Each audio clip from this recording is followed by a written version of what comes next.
നമസ്കാരം. വന്ദൂസ് കിച്ചൻ്റെ ഇഫ്താർ സ്പെഷ്യൽ സീരീസിലേക്ക് എല്ലാ കൂട്ടുകാർക്കും സ്വാഗതം. ഇന്ന് ഞാൻ വന്നിരിക്കുന്നത് ഒരു വെറൈറ്റി ഷവർമയുടെ റെസിപ്പി ആയിട്ടാണ്. എഗ് ഷവർമ പോട്ട്. ഇതിനാവശ്യമുള്ള സാധനങ്ങൾ എന്തൊക്കെയാണെന്ന് നമുക്ക് നോക്കാം.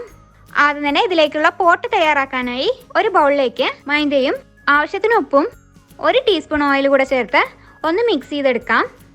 ഇനി ഇതിലേക്ക് വെള്ളം കുറച്ചായി ഒഴിച്ചു കൊടുത്ത് ചപ്പാത്തി മാവിൻ്റെ പരുവത്തിൽ കുഴച്ചെടുക്കണം. ഇപ്പം മാവ് നല്ല സോഫ്റ്റായി ഞാൻ കുഴച്ചെടുത്തിട്ടുണ്ട്. ഇനി ഇത് ചെറിയ പോർഷൻസ് ഒക്കെ എടുത്ത് ചപ്പാത്തിയുടെ കനത്തിൽ പരത്തിയെടുക്കണം. ഇനി ഇത് ഇതുപോലെയുള്ള ബോട്ടിലിൻ്റെ അടപ്പ് എന്തെങ്കിലും ഉപയോഗിച്ച് കട്ട് ചെയ്തെടുക്കാം. മാവ് മുഴുവൻ ഞാൻ ഇതുപോലെ കട്ട് ചെയ്തെടുത്തിട്ടുണ്ട്.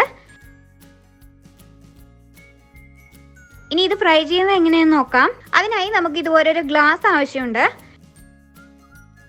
ഗ്ലാസ്സിൽ നന്നായി എണ്ണ തടവിയതിന് ശേഷം നമ്മൾ മുറിച്ച് വെച്ചിരിക്കുന്ന പീസ് ഇതുപോലെ അടിയിൽ വെച്ച് കൊടുക്കാം. അതിനുശേഷം സൈഡൊക്കെ ഒന്ന് പ്രസ് ചെയ്ത് കൊടുക്കണം.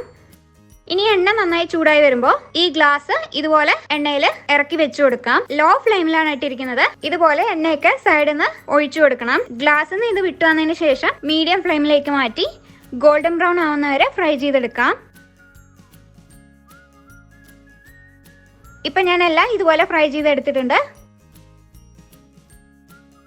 ഇനി ഇതിലേക്കുള്ള ഫില്ലിംഗ് തയ്യാറാക്കാനായി ഒരു പാനിൽ എണ്ണ ഒഴിച്ച് ചൂടാകുമ്പോൾ 1/2 ടീസ്പൂൺ മുളക് പൊടിയും 1/2 ടീസ്പൂൺ പെപ്പർ പൗഡറും ആവശ്യത്തിന് ഉപ്പ് കൂടെ ചേർത്ത് ലോ ഫ്ലെയിമിൽ ഒന്ന് മൂപ്പിച്ചെടുക്കാം. പൊടികൾ കരിഞ്ഞു പോകാതിരിക്കാൻ പ്രത്യേകം ശ്രദ്ധിക്കണം. ഇനി ഇതിലേക്ക് 2 പുഴുങ്ങിയ മുട്ട ഗ്രേറ്റ് ചെയ്തെടുത്താണ് ചേർത്ത് കൊടുക്കുന്നത്. ഇത് ഈ പൊടികളെല്ലാം ഒന്ന് മിക്സാക്കി ചെറുതായി ഒന്ന് ചൂടാക്കി എടുക്കണം.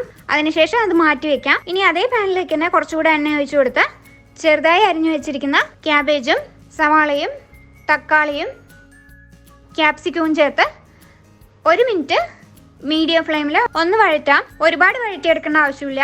ഇനി ഇതിലേക്ക് 1/2 ടീസ്പൂൺ പെപ്പർ പൗഡറും ഇതിനാവശ്യമുള്ള ഉപ്പും കൂടെ ചേർത്ത് കൊടുക്കാം.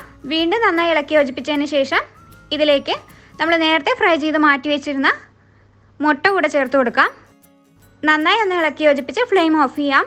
ഇനി ഇതിൻ്റെ ചൂടൊന്ന് ആറിയതിന് ശേഷം ഇതിലേക്ക് ചെറുതായി അരിഞ്ഞു വെച്ചിരിക്കുന്ന മല്ലിയിലയും മയണൈസും കൂടെ ചേർത്ത് നന്നായി ഒന്ന് ഇളക്കി യോജിപ്പിക്കാം.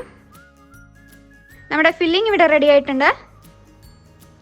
ഇനി നമ്മൾ നേരത്തെ ഫ്രൈ ചെയ്ത് വെച്ചിരിക്കുന്ന കപ്പിലേക്ക് ഇതുപോലെ ഫില്ലിംഗ് ഇട്ട് കൊടുത്ത് സെർവ് ചെയ്യാവുന്നതാണ്.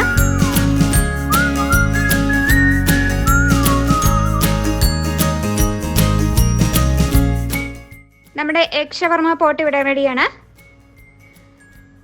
നല്ല വെറൈറ്റി ആയിട്ടുള്ള ഒരു ഷവർമ റെസിപ്പിയാണ്. എല്ലാവർക്കും ഇഷ്ടമായെന്ന് പ്രതീക്ഷിക്കുന്നു. ഉണ്ടാക്കി നോക്കിയിട്ട് അഭിപ്രായം അറിയിക്കുക. വീഡിയോ ഇഷ്ടമായ ലൈക്ക് ചെയ്യുക, ഷെയർ ചെയ്യുക. ചാനൽ ഇതുവരെ സബ്സ്ക്രൈബ് ചെയ്യാത്തവരാണെങ്കിൽ സബ്സ്ക്രൈബ് ചെയ്ത് സപ്പോർട്ട് ചെയ്യുക. വീണ്ടും നല്ലൊരു വീഡിയോയിൽ കാണാം. നന്ദി.